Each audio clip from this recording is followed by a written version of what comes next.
All right, so yeah, I'm not going to play everything from the beginning, but essentially they're talking about, I want to say it's Huawei's dual folding, tri-folding phone, however you want to describe it. Instead of it just being one fold, there's two folds, so it's bigger. It's also, I think, $2,700. In addition to telling you to subscribe, I'd like to tell you about today's sponsor, Minute Rice. Now, I'm going to have absolutely zero B-roll of me putting one of these in the microwave and showing you how to cook Minute Rice, but I would tell you that these little packages save a lot of time. Now, for those of you who have ample amounts of time, but just simply don't feel like watching rice boil in a pot, something like this works. You take one of these little cups out, pop it in the microwave for 1 minute, and you're good to go. I've been eating these now for about 2.5 weeks, and I really, really enjoy them.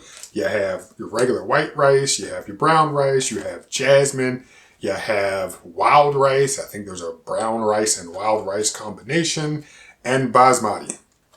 I might have missed one, but they're all pretty good. And for between 75 cents and $1 per serving, I think it's something you should consider. So like, subscribe, comment on the video, and consider purchasing some Minute Rice. And what he's going to say now is just kind of describing why there are differences here compared to the rest of the world.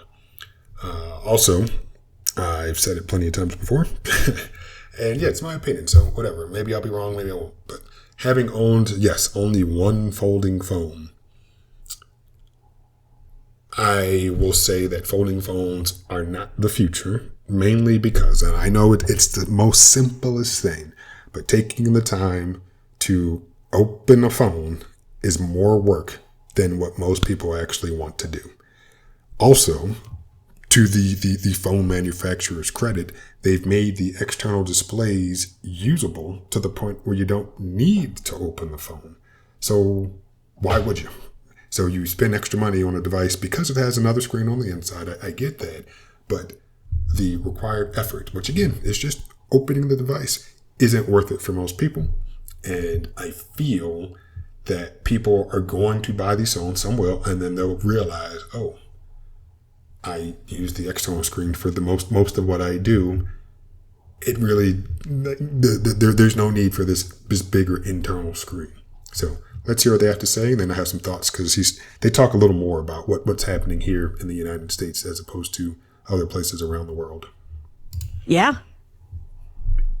Do we think, I mean, like, I understand, like, the Chinese phone market and the Indian phone market are, like, full of these ideas. Like, yeah, do bonkers hardware stuff and see what happens.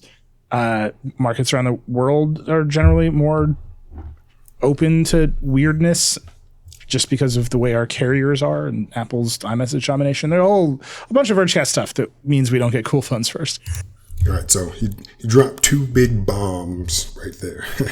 So the carrier deals and iMessage. Again, made another video about it. Probably got 10 views. Yeah, again, I'm not the most entertaining person, but I have fun doing this. So if you were to go to Apple's website for their version of the website from around the country, use a VPN or whatever, you can see that on their website, carriers aren't even mentioned. It's, you're buying the phone from Apple. That's it.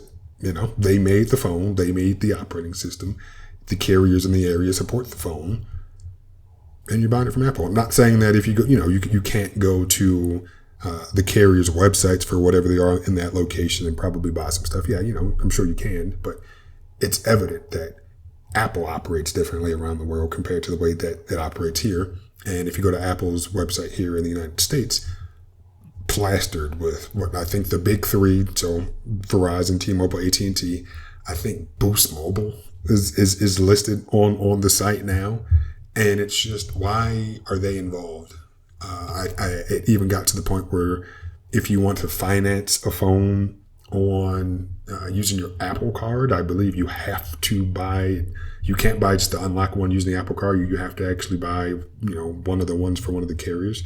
And it's like, how does that make any sense? It's like I'm buying Apple's phone from Apple, financing it with the Apple card, but somehow the carriers have wiggled their way into that transaction, and now you have to buy a phone that's locked to one of the carriers, and it just doesn't make any sense. and of course he mentioned iMessage, which because of iMessage dominance, Apple has the market share that it has here in this country.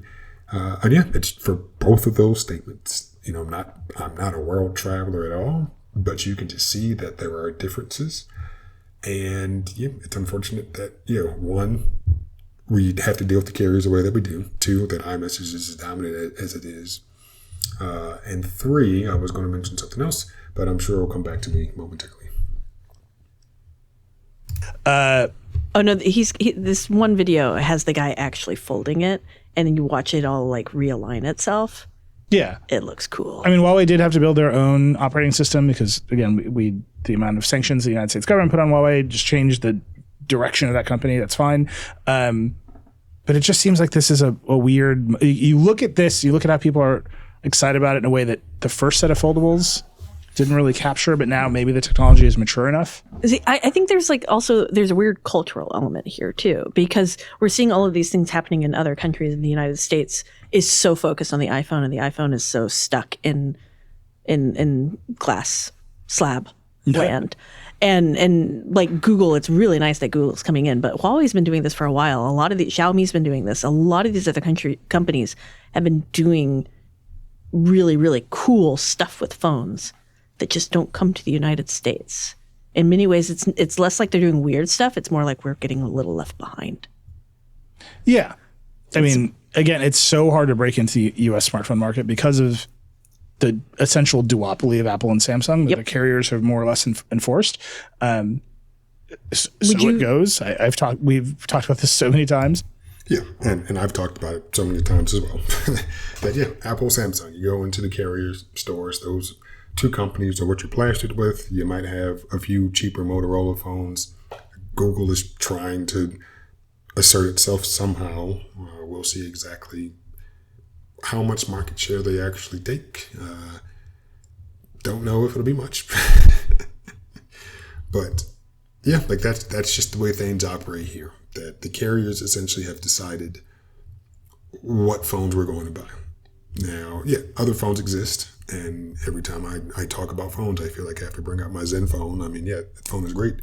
But Neil, or it might have been Alex, I forget which one, but was talking about Xiaomi. Like I have a Xiaomi 14 that I don't use as my primary device at all. But from a hardware level, it's probably the best phone that I own.